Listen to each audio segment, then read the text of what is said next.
906 Outdoors is brought to you by Cooking Wild Seasonings. Make it fresh, make it yours. 18,000 brown trout find a new home in Lake Michigan. Fish, which in the past have been planted along the shoreline and the Menominee Marina, basically they just get hammered by the birds and walleye in the spring. So the goal this year is to get these out approximately 2 to 3 miles. We're looking for 60 feet of water today, and we're going to let them go. Then it's an afternoon of early season river fishing. 9 million acres of forest, 1,700 miles of continuous shoreline, 4,300 lakes, 12,000 miles of streams, more than 300 waterfalls, 15 counties, 2 time zones, and 1 area code. Welcome to the Upper Peninsula. Welcome to 906 Outdoors.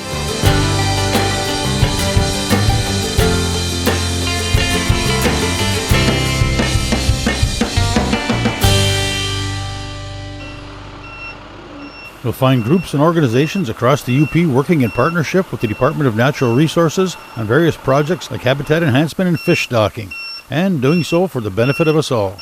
I was invited to tag along on a unique brown trout stocking mission with the M&M Great Lakes sport fishermen out of the Menominee Marinette area.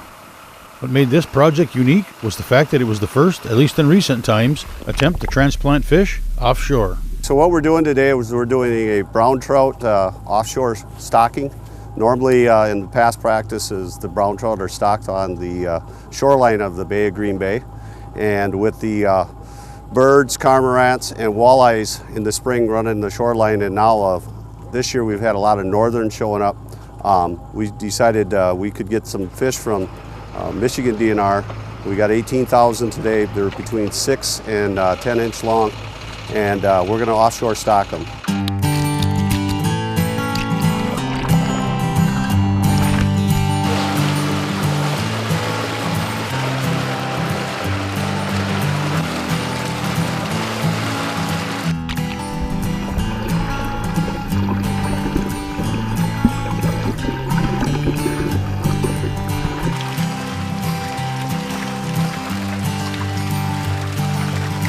Each truck has approximately 9,000 browns in it.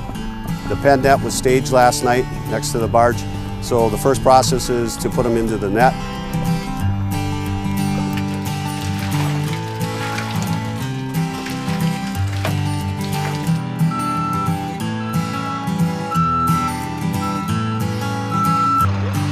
The fish today came from, actually they've been on a 2-day trip. They came from Petoskey in Lower Michigan. They came up over the UP last night. They shut down in the hatchery and they got some new fresh cold water, and then they came to the Menominee Marina today. The fish are 6 to 8 inches long. Several of them are 10 inch plus, but the average size 6 to 8.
.906 Outdoors is brought to you in part by Blades Bait and Tackle, your hardwater connection to Little Beatty Knock.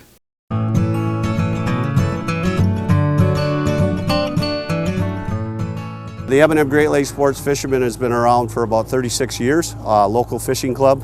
We do a lot in the community to support fishing, obviously. Anywhere from our kids fishing derby, handicap fishing derby. We have 2 pen nets with salmon in it currently in the Menominee River that we're going to be releasing here in the next 3 weeks. We're doing this project with the M&M Great Lakes Sport Fishing Club. These fish are about 4 or so inches long, and starting next year they'll be what folks refer to as jacks, and then in 2 years and 3 years is when these fish will be really big and the king salmon that people are really after. total volunteer club, and people like Chris Plechik, who's running our operation today with his barge truck, totally volunteer. We don't pay for anything that we're doing here, and it's about rejuvenating the fishery of the Bay of Green Bay. This is the first Michigan offshore plant that the club's been involved in. Like I said, the Wisconsin DNR has been doing theirs via boat. The fishing club decided we'd grab the Michigan fish and do the same. The goal of the offshore stocking is to return the Bay of Green Bay with the brown trout hatchery to a more stable. It crashed about 7 or 8 years ago, the lowest we've ever saw it. And the offshore stocking program in Wisconsin has been proven it's working. This year, the Fishing Club Ice Out Derby, the winning fish was a 23-pound brown. Just to make the board for the internal ice fishing derby took 16 pounds. So when you're starting to get 16 to 23-pound browns in the spring out here, it's showing that it's working. One of the things we've done is during our kids fishing derby, we stock from a private hatchery brown trout in the Menominee Marina, and they stay in the marina for the kids to fish. But what we do is we do a study there. We put a flow tag in the back, a green flow tag, and studies have been proven that when the fish are released in the Bay of Green Bay, that they stick around this area. 2-year returns on some of the fish that are 10 inches have been anywhere from 24 to 30 inches long. So we know they thrive and survive in the Bay of Green Bay. And like I said, a lot of these fish will stay local, and they don't take off to the big lake. The Wisconsin DNR has been offshore stocking brown trout for the last several years, and it's been a successful program. So what we decided to do is we reached out to Michigan DNR, and we took their fish, which in the past have been planted along the shoreline and the Menominee Marina, and they just get hammered by the birds and walleye in the spring. So the goal this year is to get these out. We're going to go out approximately 2 to 3 miles. We're looking for 60 feet of water today, and we're going to let them go.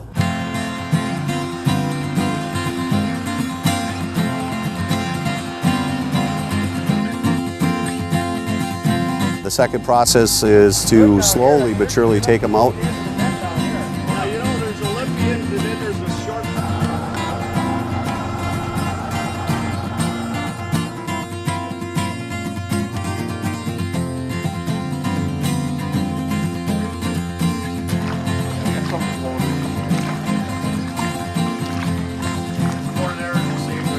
We are monitoring the fish. We can see the fish in the pen net to make sure we're not going too fast. And the second thing is we do have an underwater camera, so we can see what's going on with the fish in the net.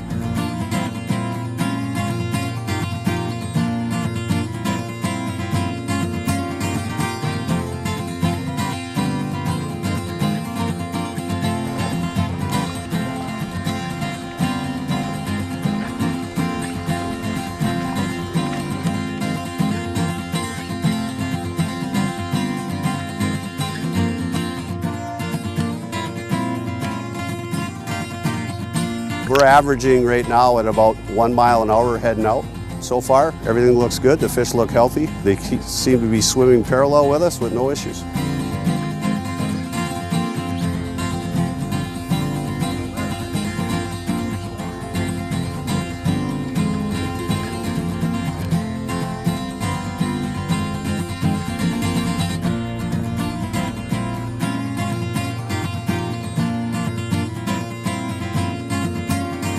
So right now, as we get onto this location where we're going to turn around and do the dump, the net's been pre-staged.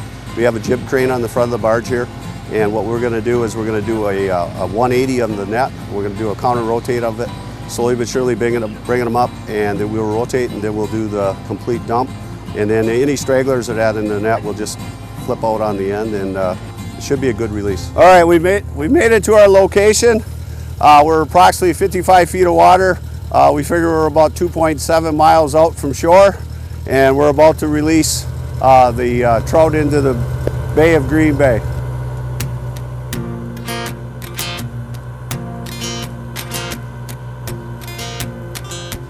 From what we know, this hasn't been done in at least my generation, and I'm a young 28 years old.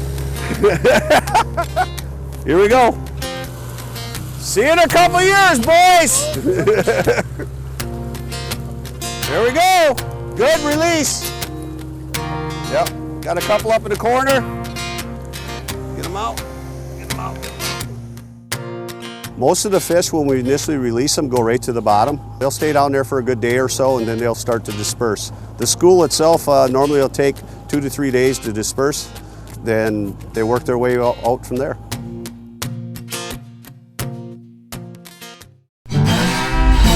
Time for a 906 Outdoors Cooking Wild Seasonings tip. Whether you're cooking sausage in the oven or in the smoker, start out at 100 degrees or the lowest temperature your oven will go for the first hour or so. Case hardening can prevent efficient heat transfer to the center of the sausage, leaving you with an overdone exterior and an undercooked interior. If you're using a smoker, you may be sealing out that delicious smoky flavor. For more information or to order your Cooking Wild Seasonings today, visit our website at cookingwildseasonings.com. 906 Outdoors is brought to you by Race Driven, your source for premier power sports products.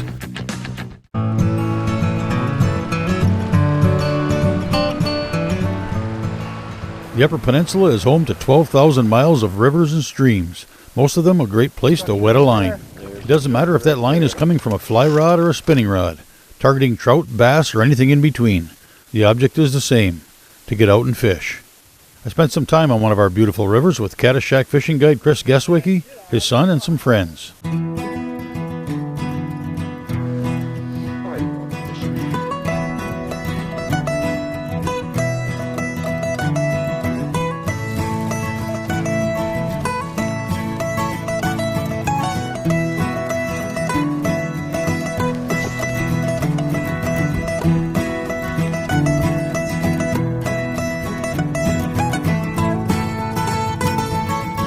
You know, it's such an awesome time to be in the Upper Peninsula. Right now we have steelhead fishing going on, we have trout season, and one of the things that are often forgot about or overlooked is the awesome smallmouth fishery that we have. So today we're on this beautiful river. The weather in the last couple of days has really heated the water up, so we have water that's sustaining between 48 and 52 degrees, which is ideal for smallmouth to come into the river to start spawning. So we've got a couple of youngsters here with us today that are getting ready to graduate high school and go into the military, so we're really excited and proud to have them with us. And then I've got my buddy Big Perm with us.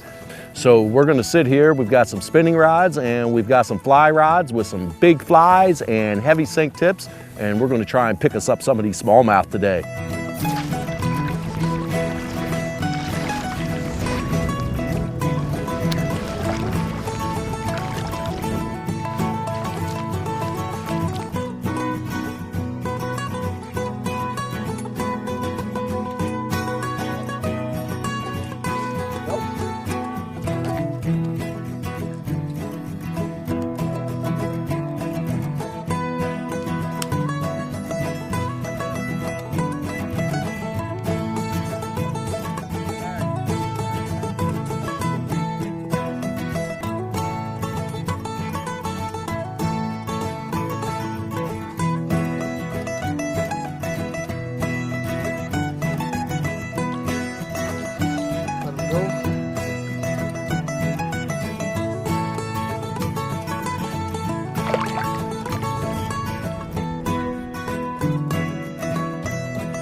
There he is. It's a pike. Oh, okay. Hey, pike is a pike.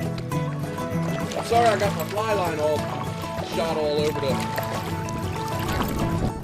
That was awesome. You want some fire, Bill? No.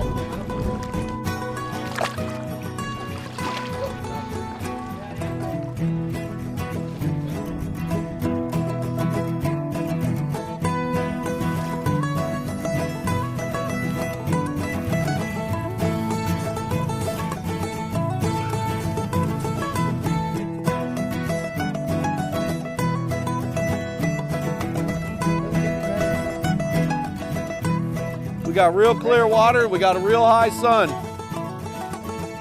and a fabulous north wind. There you are. That's what we're doing this for right here. Oh. Oh. Look at that.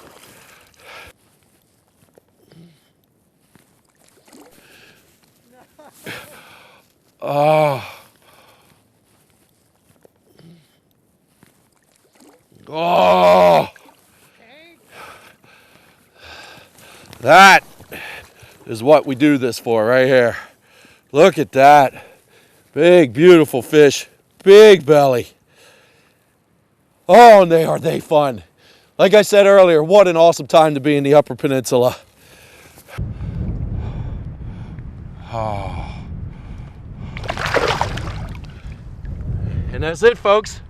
That's what we do this for. Awesome. I was coming down here and you can see, well, you can't see, but there's a trough down here. And we come into this little back eddy. You've got the main river breaking left, the back eddy coming right, and there's a sand point coming off of this island.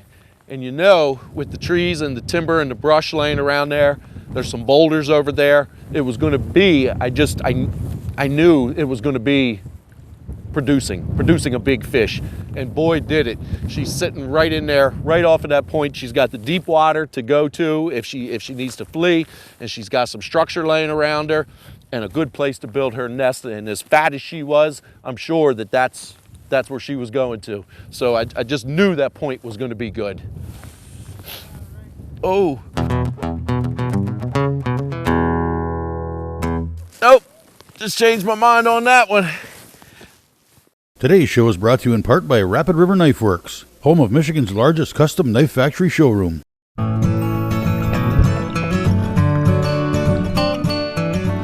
Dude, come here. Come on, come get this thing. Hold on. Head up. You could have netted him right. That's insane. I told you guys it's a steelhead river. Join us. Head up. Head up. Ready?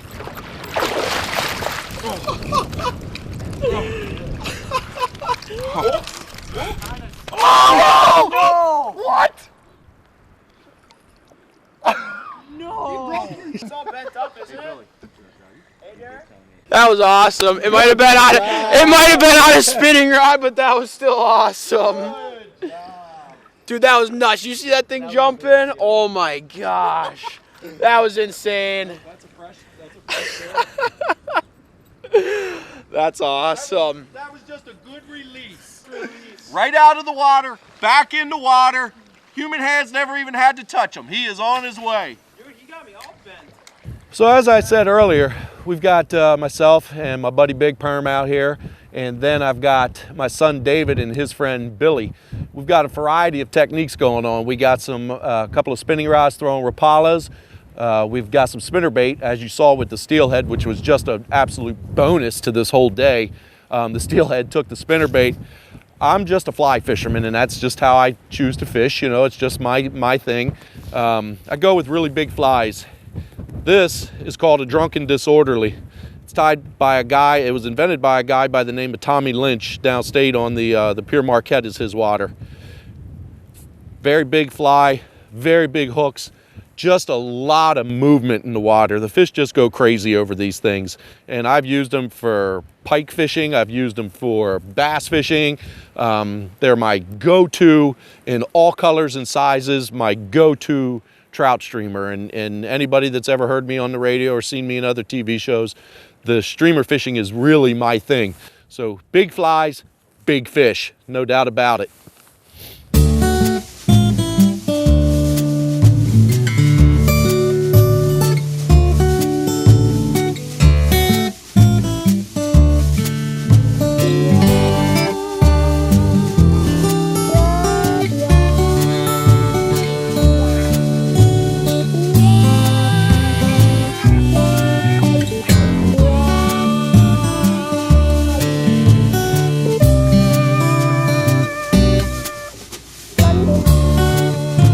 So for the second part of this day, you know, we've done a bit of wading and we cast some spinner baits. We did some fly rod fishing with some big flies, some big drunken disorderlies and swinging D's.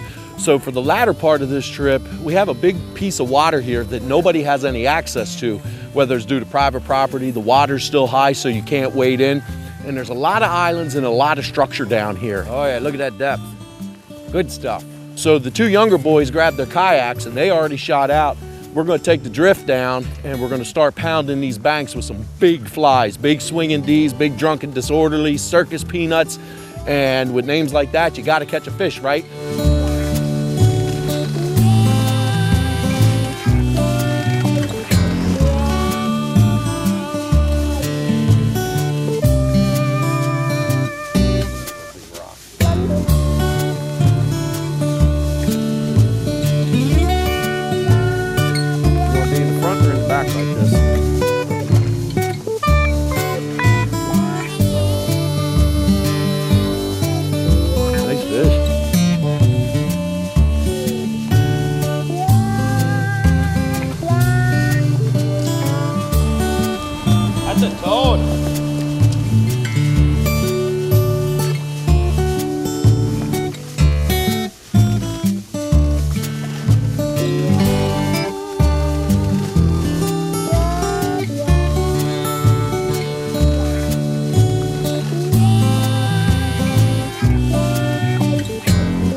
Well, we floated a beautiful stretch of river. If I could pick 10 things great about floating a quiet UP stream on a sunny afternoon, this stretch had 9 of them. Unfortunately, the one that was missing was the fish. But 9 out of 10 is just fine by me.